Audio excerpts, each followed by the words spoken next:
त्यांचा विषय काय होता की गुरुजी मी ज्यावेळेस ऑफिसमध्ये जातो चांगल्या म्हणजे तो बजाज टेम्पोमध्ये चांगल्या पदावर मॅनेजर होता.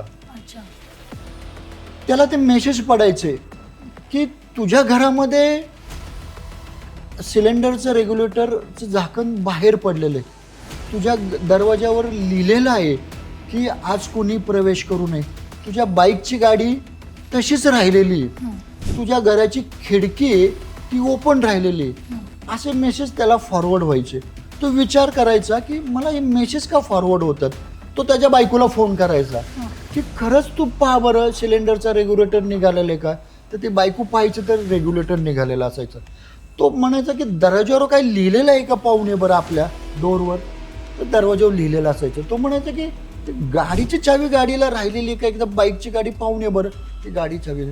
बायकोला फोन करून विचारले की एकदा तुझ्या अकाउंटमधले डेबिट झालेले आहेत का अकाउंटमधले पैसे गेलेत का पा. त्याच्यानंतरनं त्याला त्यांनी मेसेज त्या मोबाईलवर दिला की तुम्ही हे सगळं का करताय. त्या मेसेजला उत्तर दिलं किंवा प्रश्न विचारला की तुम्ही हे का करता आणि कशासाठी करता. त्यावेळेस त्याला उत्तर आले की मला तुझ्या मुलाचा बळी हवा आहे.